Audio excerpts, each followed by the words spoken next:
जो लिखता हूँ मैं नाते शाफ़े महशर किए यावर। मुअज़्ज़ज़ व मुक़्तदर असातीन मिल्लत, नाइबान रसूल, उलमाए अहले सुन्नत, हाज़रीन अहले सुन्नत व जमात, अस्सलामु अलैकुम व रहमतुल्लाहि व बरकातुहू।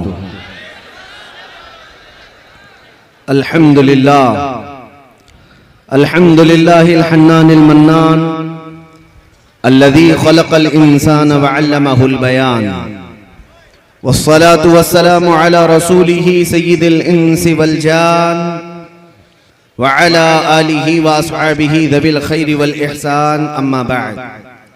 फ़अऊज़ु बिल्लाहि मिनश शैतानिर रजीम, बिस्मिल्लाहिर रहमानिर रहीम।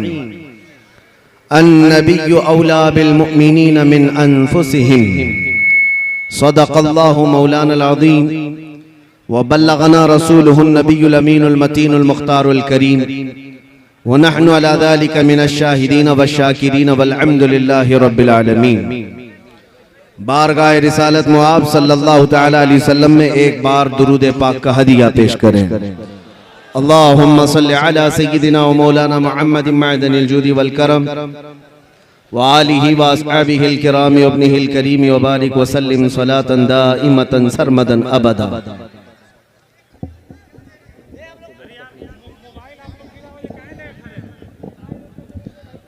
हम ही खड़े हो।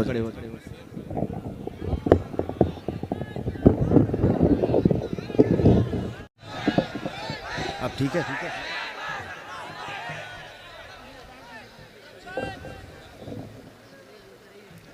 हज़रात मोहतरम, इस अजीम मिंबर नूर पर उम्मत की अबकरी शख्सियतें मौजूद हैं।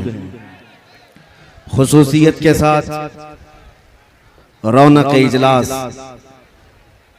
शहजादे सदरुश शरिया हज़रत अल्लामा फ़िदाउल मुस्तफ़ा साहब क़िबला अदामल्लाहु इक़बालहु, आले रसूल हज़रतुल अल्लाम सैयद नईम अशरफ साहब क़िबला अदामल्लाहु इक़बालहु,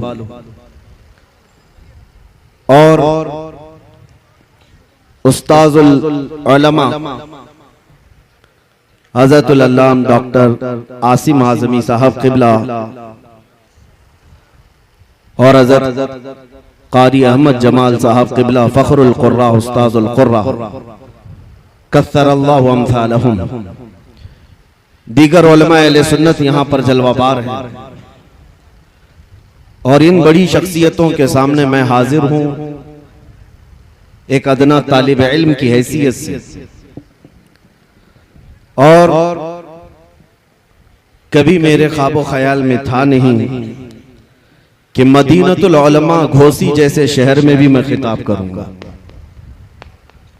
बस आज हर इलाके के दरमियान खिताब के लिए अगर मैं खड़ा होता हूं तो सिर्फ इतनी निस्बत है, ये नाज ये अंदाज हमारे नहीं होते, झोली में अगर टुकड़े तुम्हारे नहीं होते, या रसूल अल्लाह जब तक के मदीने से इशारे नहीं होते, रोशन मेरी किस्मत के सितारे नहीं होते।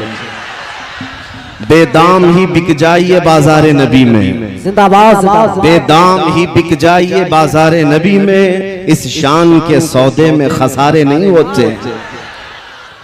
अजीजा ने गिरामे वकार, घोसी तो ये दूसरा बरेली है जहां इल्म और उलमा हर सू नजर आता है, हर सू नजर आते हैं। और इस अजीम शहर को निस्बत हासिल है हजरत खलीफा आला हजरत सदरुश शरिया बदरुत तरीका रज़ी अल्लाह तआला अन्हु की जात गिरामी से। और उनके जमाने में भी घोसी उनके नाम से मशहूर रहा, अपनों में भी और गैरों में भी। और आज के दौर में हम जैसे छोटों के लिए घोसी आज भी मदीनतुल उलमा है। खुसूसियत के साथ मुहद्दिस कबीर शहजादे सदरुश शरिया अल्लामा ज़ियाउल मुस्तफ़ा साहब क़िबला अदामल्लाहु इक़बालहु अतालल्लाहु उम्रहु आपके नामे नामी से हम बचपन से घोसी का नाम सुनते आए हैं। आज पहली बार आपके सामने हाजिरी है। बस आप हजरात में से अक्सर जिन्होंने मुझे सुना होगा या कहीं से किसी और से सुना होगा, तो उन्हें मालूम होना चाहिए हमारी जिंदगी का सिर्फ एक ही उन्वान है, हमारी जिंदगी का एक ही मकसद है। इस मिंबर से कई तलबा के सरों पर दस्तार बांधी गई, इन्हें इल्म की दस्तार दी गई है।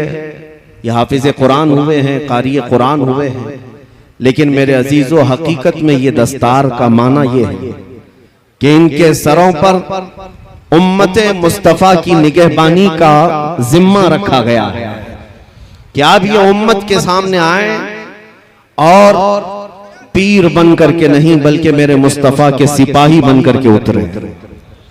आज जरूरत है हर आलिम दीन जो किसी दारुल उलूम से फारिग होकर आ रहा है, वो उम्मत के दरमियान आए। उम्मत आज तकी बांध करके इंतजार कर रही है कब हमारी जमात में सलाहुद्दीन आएगा। आज इंतजार में है कब हमारी जमात में टीपू सुल्तान आएगा। बस ये काम उलमा का है, वो इस बेड़े को संभालें और उतर आए। मैं अपनी तकरीर का उन्वान आप में से अक्सर को अगर मालूम है तो फिर मैं दोहरा देता हूं। हमारा उन्वान सिर्फ यही है, या रसूल अल्लाह है जो जिंदगानी बाकी ये इरादा कर लिया है जो जिंदगानी बाकी ये इरादा कर लिया है, तेरे मुनकिरों से आका मैं मरूंगा लड़ते लड़ते, तेरे मुनकिरों से आका मैं मरूंगा लड़ते लड़ते। और मेरा इंट्रोडक्शन और मेरा तारुफ नाज़िम इजलास अपने अपने अल्फाज में करा रहे थे, वरना मैं अपने अल्फाज में अगर अर्ज करूं तो मेरा तारुफ सिर्फ इतना ही है, या रसूल अल्लाह तेरे इश्क की बदौलत मुझे जिंदगी मिली है, जिंदाबाद, तेरे इश्क की बदौलत मुझे जिंदगी मिली है, मेरी बात बन गई है तेरी बात करते करते, मेरी बात बन गई है तेरी बात करते करते।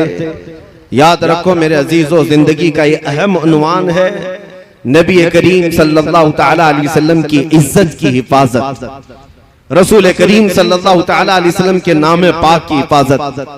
आज हर जगह आला हजरत कहते हैं। क्या है आला हजरत का मिशन? पूरी जिंदगी नामे मुस्तफा की हिफाजत। ये सबसे अहम उन्सुर है मसलक आला हजरत का। बेशक आला हजरत की सारी किताबों का निचोड़ निकाले तो उस निचोड़ से एक ही बात निकलती है, मैं गदा हूं अपने करीम का, मेरा दीन पा रहे ना नहीं। ये खुलासा है मसलक आला हजरत हमें यही सिखाता आया है। अजीजान गिरामी वकार, मैं आज ही किसी साहब के मुतालिक ये सुन रहा था, उन्होंने मुझसे कहा कोई पाकिस्तानी जोकर मौलवी ये कह रहा था कि ये इन लोगों के पीछे नमाज नहीं पढ़ना जो बरेलवी लोग हैं, ये रसूलुल्लाह को मुश्किल कुशा मानते हैं, लिहाजा ये शिर्क करते हैं, ये शिर्क करते हैं, इस वजह से इनके पीछे नमाज नहीं। एक तरफ तो तुम हमें मुशरिक कहते हो और दूसरी तरफ इत्तिहाद का नारा भी लगाते हो। फिर अगर हम तुम्हारे पीछे नमाज ना पढ़े तो तुम्हें दर्द क्यों होता है, तकलीफ क्यों होती है?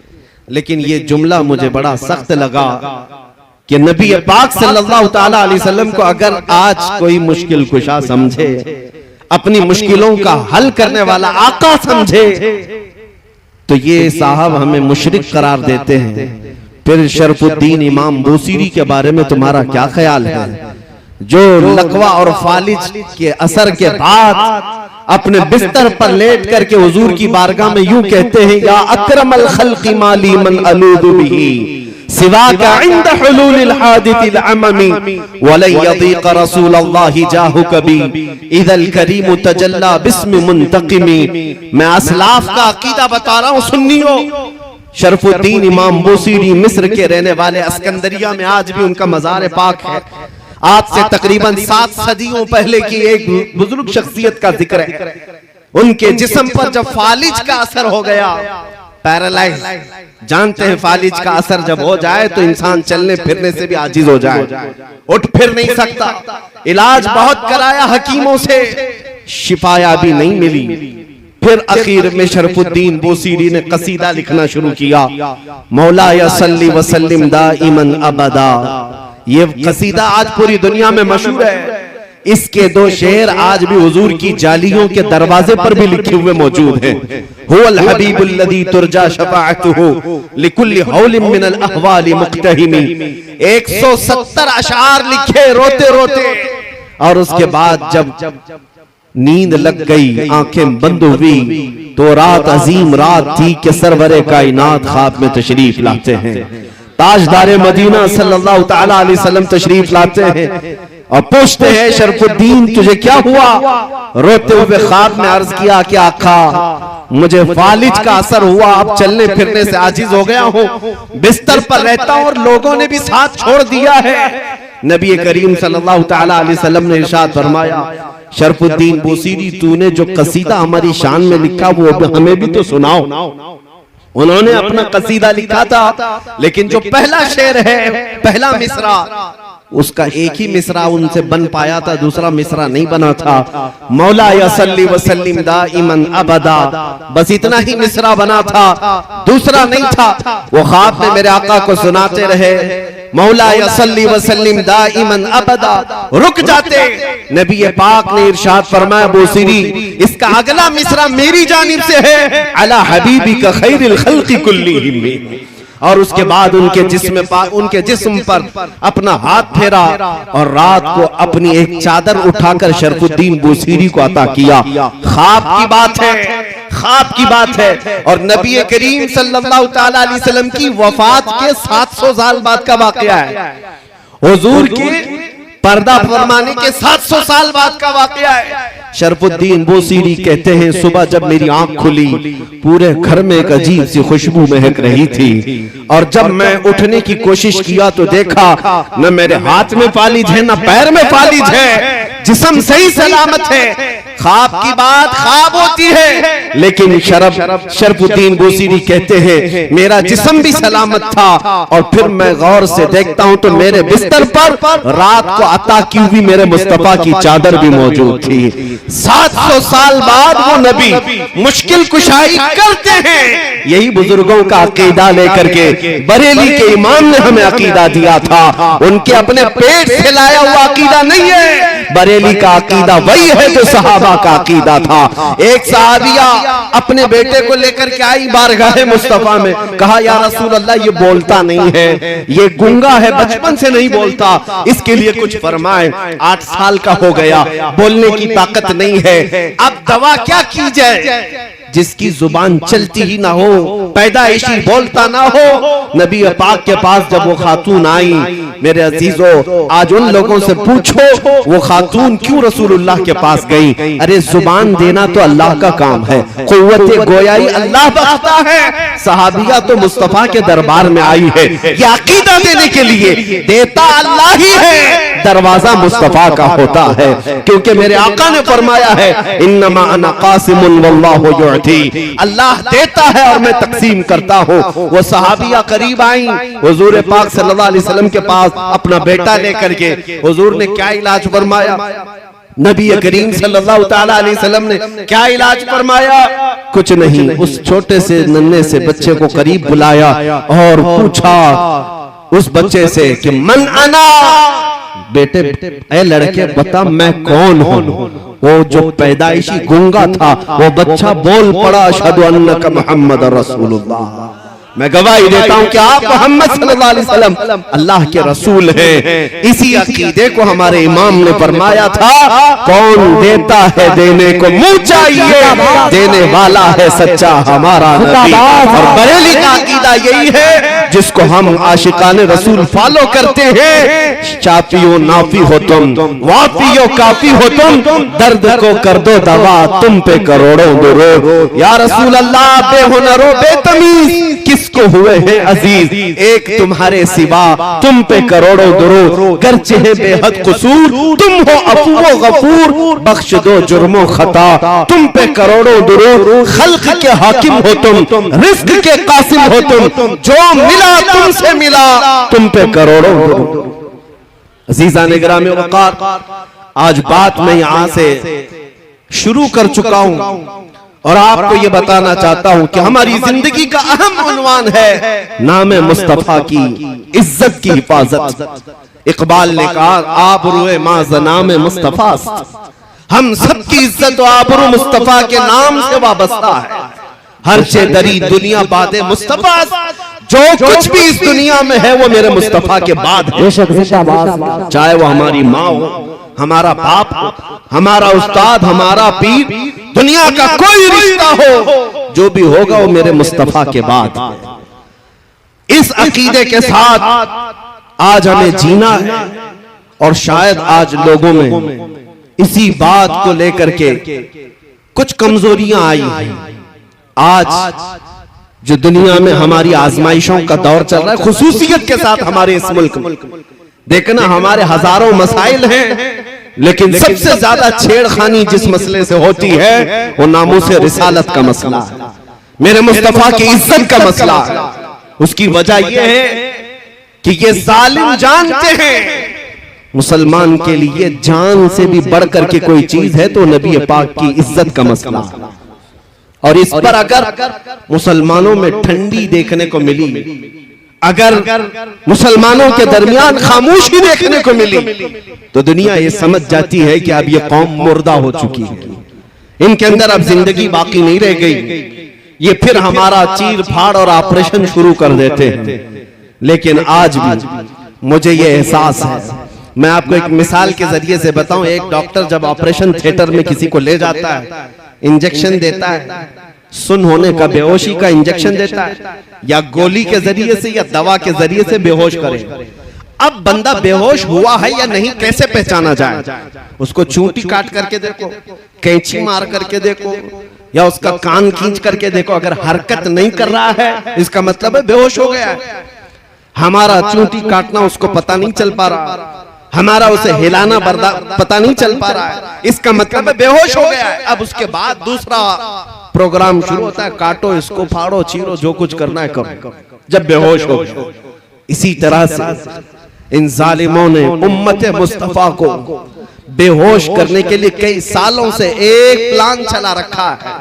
मुसलसल तुम्हें दुनियावी अय्याशियों में इस तरह मुब्तला कर रखा है कि हमारी कौम में सबसे ज्यादा नशे को तकसीम कर रखा है।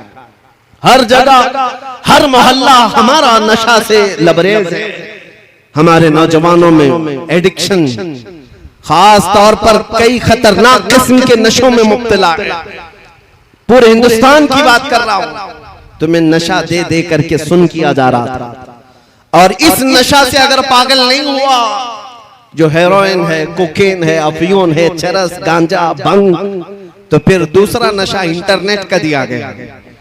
इंटरनेट का भी एक नशा है जिसके जरिए से तुम्हारी हालत ऐसी है कि 5 मिनट मोबाइल को छोड़े नहीं रह सकते। सोशल साइट्स पर आज एक सर्वे के मुताबिक 24 घंटों में से कुछ लोग 18 घंटे इस्तेमाल करते हैं। इसका मतलब हुआ कि पूरा सोने के अलावा सारा काम तुम्हारा मोबाइल पे। ये नशा है और छूटने वाला नहीं है जल्दी। ये नशा क्यों दिया गया कि तुम आरी हो जाओ, तुम सब के सब ऐसे बेहोश हो जाओ कि अब तुम्हें किसी बात का एहसास ना हो। अब ट्रायल का वक्त आया, 10 साल से नशा दिया जाने लगा। अब चेक करने का वक्त है कि देखा जाए कि बेहोश है या होश में। अब चेक करने का तरीका क्या है? अब चूंटी काट करके नहीं चेक करते, बल्कि इस्लाम, कुरान और ज़ाते मुस्तफा की तौहीन करके चेक किया जाता है कि ये होश में है या बेहोश हो चुके हैं। अब ये सिलसिला शुरू किया गया। आप क्या समझते हैं? किसी एक कुत्ते को उठा करके भौंकने पर वो लाकर खड़ा करते हैं तो क्या उसके अकेले की ताकत होती है? ये गुफे में बैठे हुए भेड़ियों की इतनी ताकत नहीं होती। ये हुकूमत की सपोर्ट के साथ बड़ी बड़ी लॉबियां इनके पीछे, एजेंसियां इनके पीछे एक गुस्ताखी करने के लिए खरीदे जाते हैं और लाकर खड़े किए जाते हैं, सिर्फ ये टेस्ट करने के लिए करोड़ों मुसलमान हमारे दिए हुए नशे में मदहोश हो गए या अभी भी जिंदा हैं। अरबों को देखा, अरब सो गए। अरबों में अब कोई होश नहीं है। वहां कोई गुस्ताखी करे ना करे उन्हें कुछ फर्क नहीं पड़ता। उनके पड़ोसी मुल्क फिलिस्तीन को खून में नहला दिया जाए उन्हें पता नहीं चलता।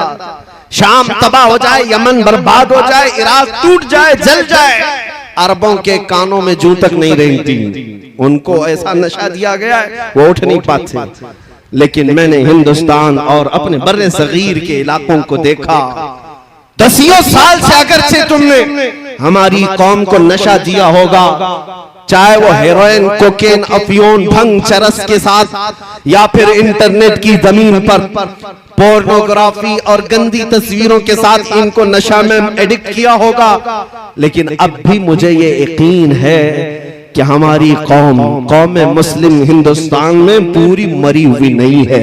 उसकी वजह यह है, जब कभी कोई कुत्ता कहीं से भौंकता है, हर मोहल्ले से आवाज आती है, लब्बैक या रसूल अल्लाह। ये तुम्हारा लब्बैक का नारा लगाना इस बात की अलामत है कि ये कौम अभी मुर्दा नहीं है, अभी जिंदा है। मुझे वो बात बार बार कहने पर फख्र होता है। मुंबई की सरजमीन से 2 साल कबल जब एक कुत्ता भौंक रहा था, हमने उससे कहा था हम दिल्ली आते हैं और आकर के तुम्हारे साथ मुकाबला करेंगे, ये हमारे जज्बात थे। लेकिन आपको मैं बताऊं, रमजान का मौसम है, लॉकडाउन चल रहा है और उस वक्त लोग बाहर आना जाना बहुत कम रखते थे।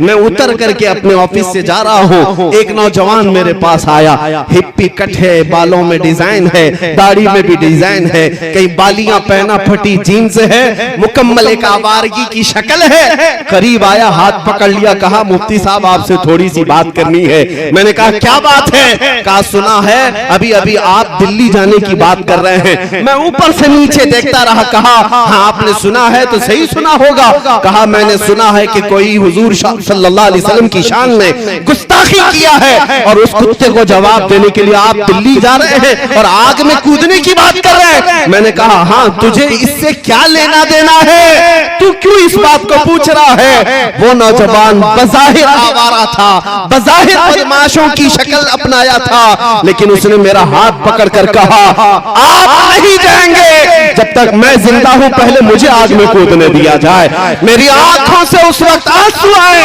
बारगाहे मुस्तफा में मैंने यही अर्ज किया था, या रसूल अल्लाह आपकी उम्मत गुनहगार तो हो गई लेकिन गद्दार नहीं है। लब्बैक या रसूल, लब्बैक या रसूल,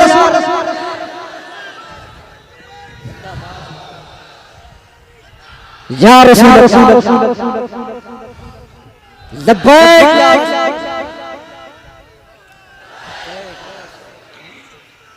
जिंदाबाद मेरे अजीजों, यही जिंदगी जो तुम्हारे दरमियान है, ये जालिमों को खाए जा रही है। इनको हमने पिछले 70 सालों से 80 सालों से लूट लूट करके खत्म किया, लेकिन जिंदगी की रमक अभी भी बाकी है। आज रात के 12 बज चुके हैं या 1 बज चुके, इतनी रात को ये भरा मजमा ऐसी जवानी दिखा रहा है जैसे दिन का शबाब लगता हो। क्यों? ये किसी नेता का जलसा नहीं है, ये 100-200 रुपये के लिए जमा किया हुआ वोटों का मजमा नहीं है।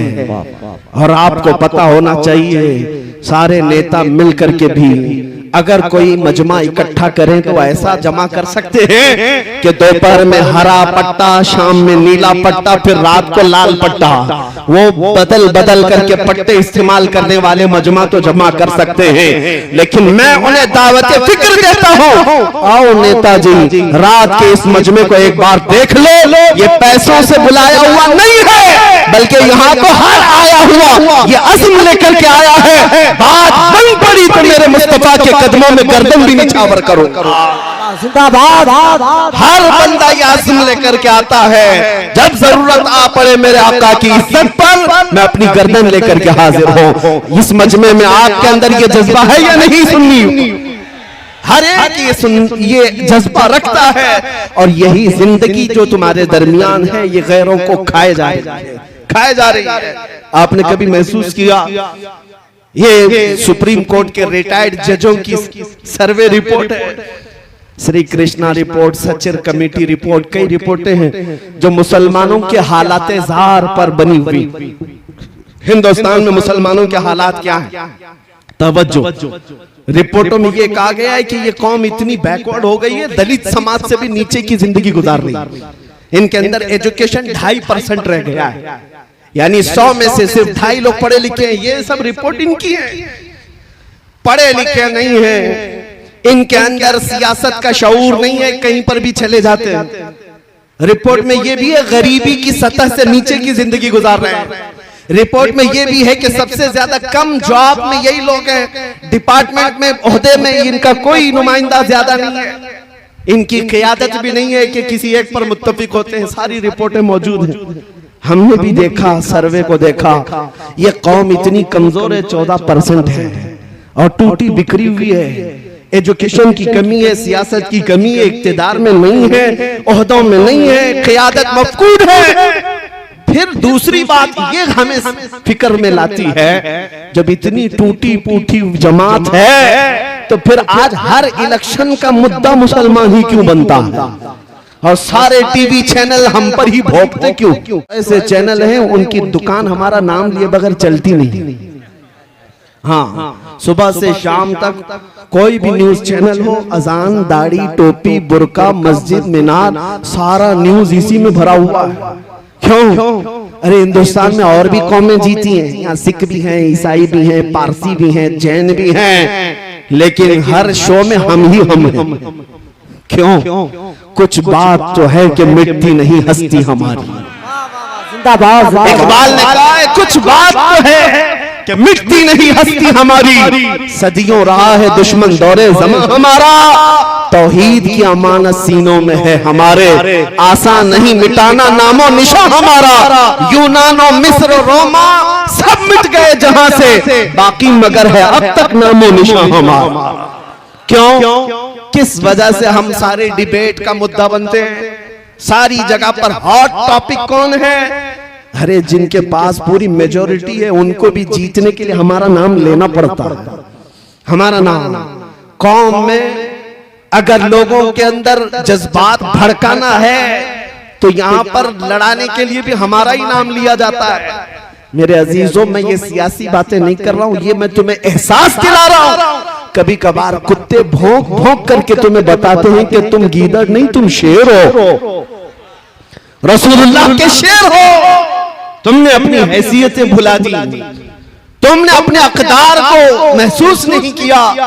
तुम्हारी जिंदगी से आज भी दुनिया परेशान है, घबरा गई है गर्दिशे दौरां कभी कभी, दीवान गाने इश्क़े मोहम्मद को देखकर घबरा गई है गर्दिशे दौरां कभी कभी। अज़ीज़ान गिरामी वक़ार, ये तुम्हारी जिंदगी की रमक दमक जो आज भी बाकी है, मैं महसूस करता हूँ सब कुछ लुट गया होगा, लेकिन सबसे बड़ी दौलत जो इश्क़े मुस्तफ़ा है वो आज भी तुम्हारे सीनों में मौजूद है। ये अगर है तुम्हारे पास तो दोबारा उठ खड़े होने में कोई दिक्कत नहीं है, हमारे जमा होने में कोई दिक्कत नहीं है। फिर से ये कौम जिंदा होगी, ताबिंदा होगी और हर जगह फिर परचम इस्लाम लहराएगी। हाँ, अगर दिल से मेरे मुस्तफा का नाम निकल गया तो फिर चलती फिरती लाशें हैं, इनसे कुछ होना नहीं है। याद रखो, हमारी जिंदगी में जो कुछ भी है वो मेरे मुस्तफा की बरकत से है। वो जो न थे तो कुछ न था, वो जो न हो तो हर सुन्नी जानता है, वो जो ना हो तो कहां पर हमारी जिंदगी में भी वो जो ना हो तो, हमारी हर चीज में वो जो ना हो तो। अरे कब्र में भी जाओगे, फरिश्ते दो सवाल करेंगे, तुम्हारा रब कौन है, तुम्हारा दीन क्या, यहाँ तक बहुत सारे बोल पड़ेंगे। तीसरा सवाल जो फरिश्तों का है, हुजूर को दिखा करके ही पूछेंगे इनके बारे में क्या कहता था। वो जो ना हो तो कब्र में भी तुम्हें वहां पर भी जरूरत है, और वहीं आकर के मुनाफिक फंस जाता है। उनको छोड़ा तो फिर तुम्हारी कब्र में भी खैरियत नहीं है। हश्र में चलो उठे, वहां तो हिसाब किताब का दिन है। आदम अलैहिस्सलाम से लेकर ईसा अलैहिस्सलाम तक कौम पूरी मखलूक फिरती रही, खलीलो नजी मसीहो सफी, सभी से कहीं न बनी, ये बेखबरी की खल्क फिरी, कहां से कहां तुम्हारे लिए। फिर मखलूक कहां आई, मेरे मुस्तफा के पास आई। अब फिर मैं पूछता हूं सुन्नियों, मैदान महशर में भी वो जो ना हो तो वो जो ना हो तो कुछ न हो। इसलिए जान है वो जहान की और जान है तो जहान है। जब तुम्हें मालूम है जिंदगी में वो जो ना हो तो कुछ ना हो, कब्र में भी वो जो ना हो तो कुछ ना हो, हश्र में भी वो जो ना हो तो कुछ ना हो। तुम्हें जब ये पता चल गया कि हर चीज की जड़ मेरे मुस्तफा की जात है, तो बरेली के इमाम जो 100 साल से तुम्हें पुकार रहे हैं उनकी बात सुन लो। आज ले उनकी पनाह, आज मदद मांग उनसे, आज ले उनकी पनाह, आज मदद मांग उनसे, कल मानेंगे क़यामत में अगर मान गया। याद रखो मेरे अजीजों, हुजूर पाक सल्लल्लाहु तआला अलैहि वसल्लम को छोड़कर जिंदगी में कुछ नहीं है। सहाबा ताबईन रिज़वानुल्लाहि अलैहिम अजमईन इस अजमत के पहलू को समझ चुके थे, इसलिए उन्होंने दुनिया को ठोकर मार दी थी। जानते हैं उनके नजदीक किसी भी चीज की अहमियत नहीं थी। आज ये बातें मैं आपको एहसास दिला रहा हूं, जब कभी जरूरत तुम्हारी जिंदगी में आए, मैं हर नौजवान को बेदार करना चाहूंगा इस बात को लेकर, सारे मसले सारे मुद्दे एक जगह रख देना। मेरे मुस्तफा के नाम की इज्जत अलग है, ये मकाम ही अलग है, और अगर तुमने फिक्र किया तो अल्लाह ताला तुम्हारे सारे मसाइल को यूं ही हल फरमाएगा। बेशक सारे मसाइल यूं ही हल हो जाएं।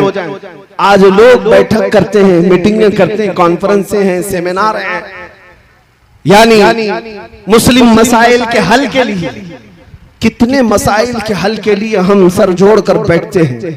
लेकिन मेरे अजीजों, एक मसले पर आप मुत्तफिक हो जाओ, सारे मसाइल का हल अल्लाह मुसब्बिबुल अस्बाब गैब से पैदा करेगा। वो एक मसले पर मुत्तफिक होना किस बात पर है कि मोहम्मद से वफात होने, कि मोहम्मद से वफात होने।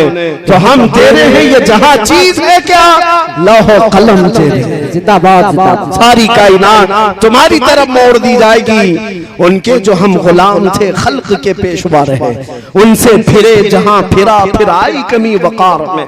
सहाबा की बात मैं बताऊं, एक सहाबिया मैं जंग के मैदान में जाने से पहले अपने 1.5 साल बच्चे को लेकर आती है, हुजूर की बारगाह में अर्ज करती है, सारे मुजाहिदीन आपके साथ जा रहे हैं, मेरा ये बच्चा भी आप कबूल फरमा लें। 1.5 साल का बच्चा जंग में क्या करेगा? उस खातून के जज्बात को कदर से देखो, हजारों सलाम उनकी इज्जत पर। वो खातून कहती है, या रसूल अल्लाह, इस बच्चे के अलावा मेरे घर में कोई नहीं, मेरा शौहर शहीद हो चुका, मेरे घर में और कोई नहीं। जब हर माँ अपने जवान को आपके साथ भेज रही है, मैं अपने बच्चे को घर में रखकर क्या करूं? 1.5 साल का बच्चा लाई, लेकिन क्या करना, क्या ये जंग करेगा? खातून कहती है, मैं जानती हूँ ये तीर और तलवार तो नहीं चला सकता, लेकिन आप अपने मुजाहिदीन सहाबा के हाथों में दे दे इसे, जब दुश्मनों की तरफ से तीर चलेंगे मेरा बच्चा ढाल के काम तो आ सकता है, मेरा बच्चा ढाल के काम आ सकता है।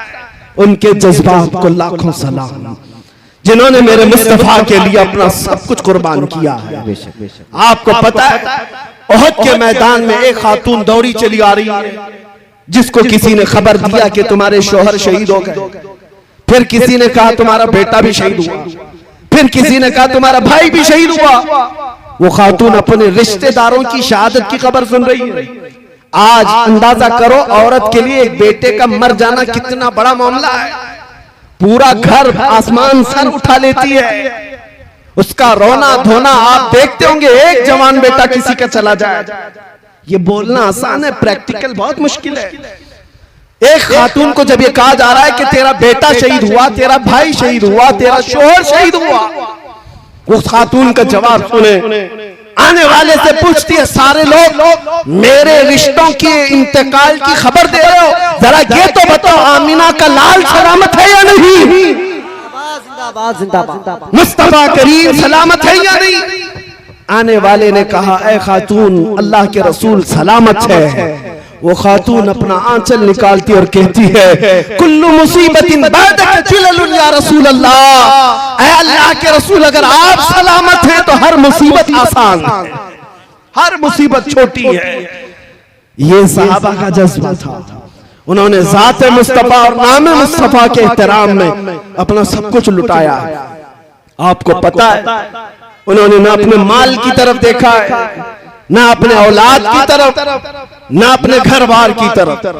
हालांकि ऐसा नहीं है कि आपको एक कहा जाए कि तुम अपने घर बार सब छोड़ दो, तुम्हारे घर बार की फिक्र तुम्हारे लिए जरूरी है, लेकिन जब मेरे मुस्तफा करीम की जात का मामला है और फिर पूरी दुनिया एक तरफ हो, उस वक्त तुम्हारा इम्तिहान है, तुम किसका इंतखाब करते हो, तुम किसका इंतखाब करते हो। इसलिए अभी चंद दिनों पहले एक सियासी आदमी थे बेचारे, वो कह रहे थे मौलाना आप तो तकरीरें बहुत सारे करते हैं, लेकिन इलेक्शन आता है तो आपको पता है मुसलमानों को हम तो इधर से उधर नचा देते हैं, मुसलमानों को नचा देते हैं, सारी पार्टियों में तो जय जय करते हुए आपके लोग घूमते रहते हैं, वो हमें तंज कर रहे हैं, टॉन्ट मार रहे हैं, ताना मार रहे हैं। मैंने कहा हो सकता है आप 500 रुपये देते होंगे तो आपके पास भी जाते होंगे, फिर कोई दूसरी पार्टी वाला 1000 देता है तो उसके पास भी जाते होंगे, यही आप कह रहे हैं ना। उन्होंने कहा सब जगह पे ये झंडे ले ले करके जाते हैं और पैसा वसूल करते हैं। मैंने कहा होता होगा, मानता हूं मैं ये बात कि हमारे नौजवान या कोई भी जवान जाते होंगे इस पार्टी में उस पार्टी में पैसा लाते होंगे। मैंने कहा कान खोल करके सुन लो, मुझे ये यकीन है हमारे मुआशरे के मुत्तकी परहेजगार आदमी की बात नहीं करना, एक जाहिल से जाहिल लड़के को भी खड़ा कर देना मेरे से सियासी आदमी से। मैंने कहा आप भी अगर मेरी इस बात से इत्तेफाक रखते हैं तो मेरा साथ देंगे इंशाअल्लाह। उनसे मैंने यही कहा होता होगा 500 1000 में इधर उधर दर बदलूपन, लेकिन कभी ऐसा करो किसी मोहल्ले से एक आम जवान को लाकर खड़ा करो, जाहिल से जाहिल आदमी, तुम 1 करोड़ रुपए लेकर खड़े रहना, पार्टी की बात मत करना, पार्टी की बात मत करना। इस एक जाहिल जवान के सामने 1 करोड़ रुपए इधर रखो, एक तरफ गुंबद खजरा की तस्वीर रखो और फिर पूछो उससे कि तुझे ये चाहिए या ये चाहिए। मैं उनसे कहा मैं बगैर देखे, विजदान मेरा कहता है, यकीन मेरा कहता है, हिंदुस्तान के शुमाल से लेकर जुनूब तक, मशरिक से मगरिब तक हमारे मोहल्लों में जीने वाला एक आम बच्चा भी ये कहेगा ले जा तेरे 1 करोड़ की दौलत। मैं ठोकर मारता हूँ, अपना सब कुछ गुंबद खजरा कल भी था और आज भी है, मेरे नबी से मेरा रिश्ता कल भी था और आज भी है। बतला दो गुस्ताखे नबी को गैरत आवामी जिंदा है, उन पे मर मिटने का जज्बा कल भी था और नारा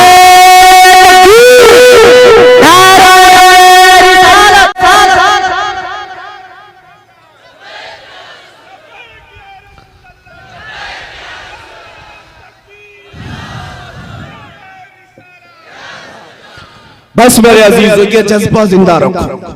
हालात बिगड़े जा रहे हैं, हमें पता है, हमें पता है, बहुत सारे लोगों ने ये महसूस किया है, हालात बहुत तेजी से बदलते जा रहे हैं, जहर फैलता जा रहा है। ऐसे हालात में इतना सख्त नहीं बोलना चाहिए। बहुत सारे लोग मुझसे कहते हैं, मैं उनसे अर्ज करता हूं बड़े अदब के साथ, आपके मशवरे सर आंखों पर, लेकिन अब भी ना बोले तो फिर कब बोलेंगे, अब भी ना बोले तो कब बोले, जब उम्मत मुस्तफा पर हालात ऐसे आ गए हो कि बोलना भी आज मौत की सजा के जुर्म के बराबर है।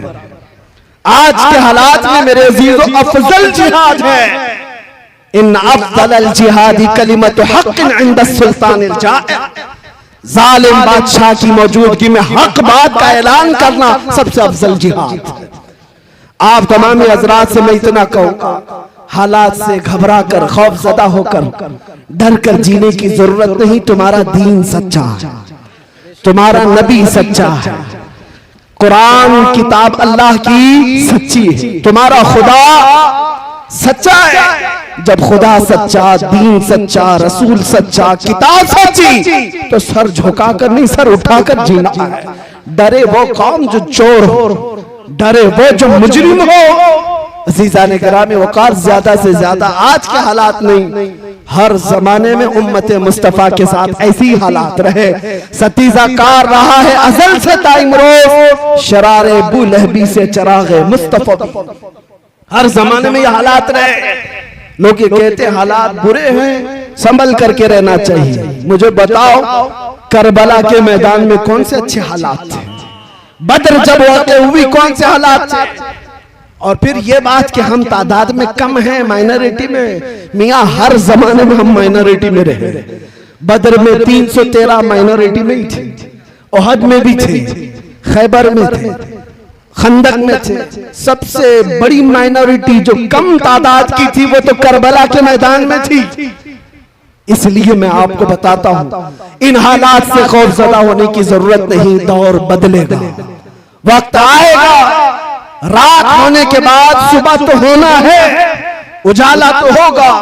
कुरान में मेरा मौला फरमाता है, ये कुफ्फार और मुशरिकीन अपने मुंह के फूकों से अल्लाह के चिराग को बुझाना चाहते हैं, और अल्लाह अपने चिराग को मुकम्मल करके रहेगा।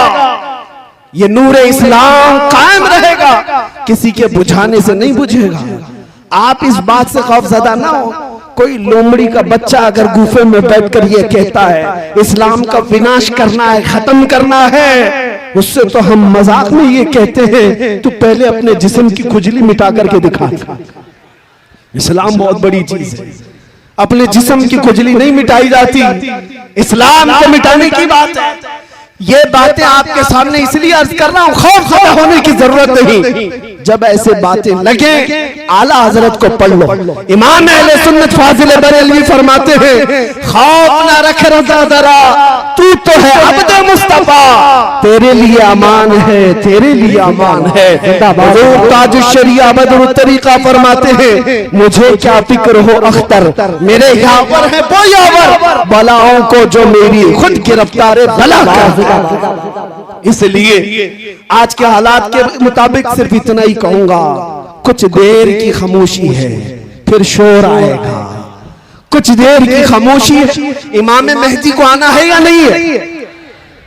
इस्लाम के इस आगोश में पलने वाला हर बच्चा जानता है, मेरे आका का फरमान है, एक जमाना आएगा जब इमाम मेहदी का ज़हूर होगा और हर घर से फिर परचम इस्लाम लहराएगा।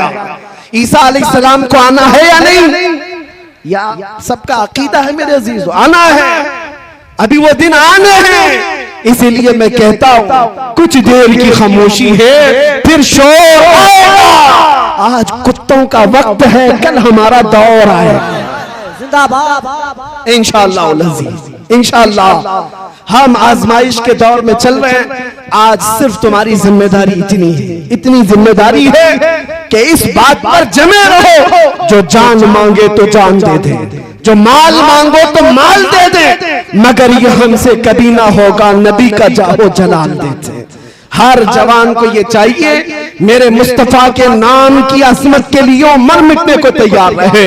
एक सवाल मैं करता हूं, ऐ जवानों, ऐ घोसी के गयूर जवानों, आप बताओ जब नबी पाक की इज्जत की बात आए, पूरे जात की नहीं, उनके कदम पाक की भी बात आए, क्या आप अपनी गर्दनें लेकर हाजिर हो सकते हैं? इंशाअल्लाह। अब सुनो, तुम्हारे अंदर ये जज्बा है, जान देने का जज्बा है। मैं अब आपसे ये सवाल करता हूं, जान जब दे सकते हो मेरे नबी के लिए, तो कुछ गुनाह क्यों नहीं छोड़ सकते अपने आका के? कुछ गुनाह क्यों नहीं छोड़ सकते? गाने बाजे छोड़ देंगे अपने नबी के लिए, बेहयाई छोड़ देंगे अपने मुस्तफा के लिए, बदतमीजियां, बदकारियां, अय्याशियां छोड़ देंगे अपने नबी के लिए। ये अहद करके उठो आज के इस जलसे के बाद, अब जिएंगे तो मेरे मुस्तफा के तरीके पर जिएंगे। जिंदगी ये नहीं किसी की किसी के लिए, जिंदगी है नबी की नबी के लिए। ना समझ मरते हैं जिंदगी के लिए, अरे जीना मरना है सब कुछ किसके लिए? जीना मरना है सब कुछ नबी को। आला हजरत ने भी हमें ये दर्स दिया है, दहन में जुबान तुम्हारे लिए, बदन में है जान तुम्हारे लिए। या रसूल अल्लाह, हम आए यहाँ और उठे भी वहां तुम्हारे, किसके लिए? मेरे मुस्तफा के लिए। इसलिए जो आज टिकटॉक पर नाच रहे हैं उनसे भी मैं कहता हूं किसके लिए जी रहे हो? मुजरे कर रहे हैं उनसे कहता हूं किसके लिए जी रहे हो? फिल्मी एक्टरों को अपना आइडियल बना करके जहन्नम के रास्ते सुधार रहे हो, किसके लिए? तुम चार लोगों को खुश करने के लिए अपने चेहरे बदल रहे हो, चार लोगों को राजी करने के लिए अपने कपड़े बदल रहे हो। याद रखो, तुम नंगे भी हो जाओगे तब भी दुनिया को सेटिस्फाइड नहीं कर सकते। तुम चाहे बदल बदल करके जानवर बन जाओ, दुनिया तुमसे राजी नहीं होगी। फिर भी ये तुम में से तुमको कोई ना कोई ताना जरूर मारेगा, और जिसके लिए तुम बदलते रहे वो तो तुम्हारी कब्र तक भी आने को तैयार नहीं। मर जाने के बाद अजीज से अजीज दोस्त भी 3 बार मिट्टी डाल करके चला जाता है, थोड़ी देर के लिए तुम्हारे करीब बैठने को भी तैयार नहीं। लेकिन कुर्बान जाओ, हमारे कब्र की तख्तियां बंद होने के बाद उस अंधेरी कब्र में रोशनी लेकर कोई आता है तो आमिना का लाल ताजदार मदीना की जात है। तो फिर इसीलिए आला हजरत ने फरमाया, आज ले उनकी पनाह, आज मदद मांग उनसे, कल न मानेंगे कयामत में अगर मान गया। जीने का सलीका बदल डालो, उसलूब बदल डालो, उठो वगरना हश्र ना होगा फिर कभी। दौड़ो के जमाना चाल अपनी चल गया, कुव्वते इश्क से हर पस्त को बाला कर दो, दहर में नामे मोहम्मद से उजाला कर दो। बस मेरी तकरीर का खुलासा, मेरी गुफ्तगू का हासिल कलाम और लुब्बे लुबाब यही है अजीजा ने गिरामी वक़ार के उलमा से करीब, अहले सुन्नत जमात से करीब, और इश्क़े रसूल की बुनियादों पर जीना सीख जाओ। हर बच्चा ये अज़्म करके उठेगा, मैं सो जाऊं या मुस्तफा कहते कहते, खुले आंख सल्ले अला कहते कहते। जिस दिन तुम्हारी सुबह व शाम इश्क़े मुस्तफा में डूब पड़ के होने लग जाए, फिर एक इनकलाब आएगा, इनकलाब आएगा। हर घर से फिर सदा आएगी, लब्बैक या रसूल अल्लाह, लब्बैक या रसूल अल्लाह, लब्बैक या रसूल अल्लाह। आप ये मत समझना कि सिर्फ एक जुबानी नारा है, बल्कि ये सिर्फ नारा नहीं है, अच्छे अच्छे खीमों के चूल्हे हिला देने वाले अल्फाज हैं, बड़ी बड़ी ताकतों को ज़ेरो ज़बर करने वाली ये नारों की गूंज है, तुम्हें अंदाजा भी नहीं। एक मौलाना साहब हमारे पास आए, यूपी के ही थे। यूपी के मुतालिक हमें बार बार डराया जाता है, जब भी मैं मुंबई से यूपी के किसी जलसे में आता हूँ सब हमसे कहते हैं यूपी जा रहे हैं, यूपी में बड़े हालात खराब हैं, यहाँ तो बिल्डोजर चलता है, यहाँ बड़े हालात खराब हैं। हम उनसे एक ही बात कहते हैं, सबसे ज्यादा क्या होगा, बिल्डोजर ही चलाएंगे, इससे ज्यादा क्या है, इससे ज्यादा कुछ नहीं। उन्हें अभी पता नहीं हम बिलाले हबशी के वारिसीन हैं, जिंदाबाद। उन्हें अभी पता नहीं खुबैब इब्ने अदी हमारे अकाबिर में से हैं, और उन्हें ये पता नहीं अंग्रेज इससे भी बड़े काम कर चुके। किफायत अली काफी रहमतुल्लाह ताला अलैह को गिरफ्तार करके उनके जिस्म पर स्त्री फेरा था 7 दिन तक, गरम स्त्री फेरते थे, और फिर जब चमड़ी जल जाती थी तो नमक छिड़कते थे। लेकिन उस आलिम रब्बानी ने हर तकलीफ गवारा कर ली, अंग्रेजों की बैत कबूल नहीं की, अंग्रेजों की हुकूमत की हिमायत नहीं की, यहाँ तक के फांसी के फंदे पर चढ़ाया गया किफायत अली काफी को। बिल्डोजर वाले सुनो, अभी भी उलमा हक मौजूद हैं, किफायत अली काफी के वारिसीन हैं। जिस दिन किफायत अली काफी को सूली पर चढ़ाया जा रहा था, उनसे पूछा जा रहा था आखिरी कोई ख्वाहिश है, तो किफायत अली काफी ने कहा आखिरी ख्वाहिश सिर्फ इतनी है, एक बार मेरे मुस्तफा की नात पढ़ लो, और फिर गुनगुनाना शुरू किया, कोई गुल बाकी रहेगा न चमन रह जाएगा, पर रसूलुल्लाह का दीने हसन रह जाएगा, सब फना हो जाएंगे काफी वो, लेकिन हश्र तक नाम हजरत का जुबानों पर चलन रह जाएगा। आपको पता है 3,000 अंग्रेजों ने मिलकर के किफायत अली काफी को मुरादाबाद में फांसी पर चढ़ा दिया था। 1857 गदर का मामला है, और अंग्रेज 8 दिन तक जश्न मनाते रहे कि हम एक आशिक रसूल को खत्म कर दें। ये किफायत अली काफी बड़े आशिक रसूल, उनकी जुबान में अल्लाह ने बला की तासीर दी, लोगों के कान खड़े हो जाते जब वो बोलते, और अंग्रेजों को ये बात बड़ी दिक्कत थी, दुश्वार गुजार थी। फांसी पर चढ़ाया, खूब जश्न मनाया। इन जालिम कुत्तों को पता नहीं मेरे मौला का कानून क्या है, दस्तूर कुदरत क्या है। अरे ये एक आशिक रसूल किफायत अली काफी को मुरादाबाद में फांसी पर चढ़ा रहे हैं, और उसी के पड़ोस शहर बरेली में अल्लाह रब्बुल इज्जत इमाम अहमद रजा को पैदा कर। एक चिराग बुझाओगे, मौला दूसरा ऐसा चिराग रोशन करेगा। फिर वो बरेली का इमाम खड़ा हुआ और अपने नौके कलम से ऐसा भरने लगा इश्क रसूल कि चप्पे चप्पे से फिर आवाज आने लगी, डाल दी कल्ब में अजमत मुस्तफा सैयदी आला हजरत पे लाखों सलाम। ऐसा इश्क भर दिया जब दुनिया भौंक रही थी। नबी को क्या कहना चाहिए, इतना कहना चाहिए, उतना कहना चाहिए, तब वो हमें अपने कलम से अकीदे भर भर कर दे रहा था। इतना कहना उतना कहना छोड़ दो, यूं कहो उस बारगाह में सरवर कहूं के मालिको मौला कहूं तुझे, बाग़े खलील का गुले ज़ैबा कहूं तुझे, तेरे तो वस्वाए तनाही से है बड़ी, हैरान हूं मेरे शाह मैं क्या क्या कहूं तुझे। लेकिन रज़ा ने खत में सुखन इस पे कर दिया, खालिक का बंदा खल्क का आका कहूं तुझे। अज़ीज़ान गिरामी वक़ार, मेरे इन जुमलों के साथ मैं इस गुफ्तगू पर अपनी तकरीर खत्म करता हूं, लेकिन एक वादा लेकर जाता हूं। घोसी हो कि आस पड़ोस के आए हुए जवान हो, इस बात का अज़्म मुसम्मम लेकर के जाएं। हालात से दिल बर्दाश्ता होकर हम नाबे नबी पर सौदा नहीं करेंगे इंशाअल्लाह।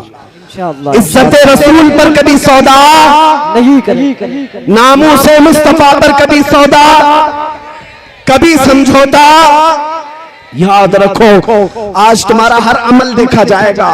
जो जा रहे हैं इधर उधर तूफानों में, उनकी तरफ मत देखना।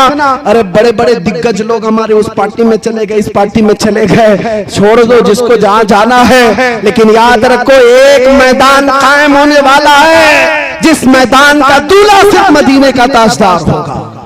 और उस दिन देखा जाएगा तुम किस पार्टी में थे, तुम कहां थे। इसलिए इन हालात में भी एक नारे पर मैं अपनी गुफ्तगू खत्म करता हूं, किसी की जय विजय क्यों पुकारे, क्या गरज हमको, हमें काफी है सैयद अपना नारा या रसूल अल्लाह, हमें काफी है सैयद अपना नारा। वाखिर दावाना अल्हम्दुलिल्लाहि रब्बिल आलमीन। जो लिखता हूँ मैं नाते शाह,